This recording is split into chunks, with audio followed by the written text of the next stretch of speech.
The focus is a relatively simple tool with only one main purpose. It has to keep the subject in front of the camera, in this case it's me, always in focus. If the subject isn't in focus, we will immediately notice that, and it looks kind of unprofessional. However, if the subject is in focus all the time, we probably won't even think about it, and the focus has fulfilled the whole purpose, right?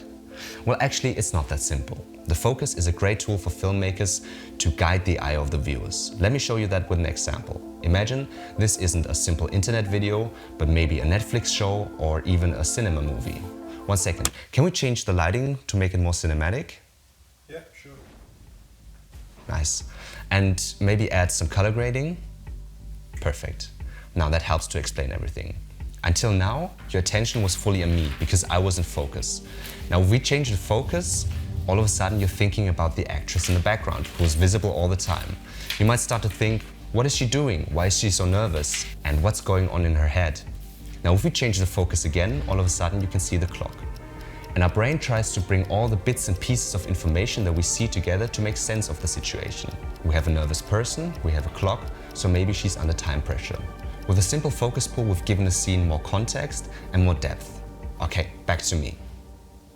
Now, you see, the focus is a great tool to guide the eye of the viewers to create better visual storytelling, to give context and more depth to a scene. Now let's take a look behind the camera to see how we controlled everything. What you can see here is a simple camera setup without a lot of additional gear, but there's one special thing about it. On the camera we're using one of TAMRON's newest lenses and they have a special feature. We can control the lens directly through the new TAMRON Lens Utility Mobile app. The app allows us to customize the focus ring and the focus set button, but it also adds more features. One of them is Focus Remote, which we used in this video.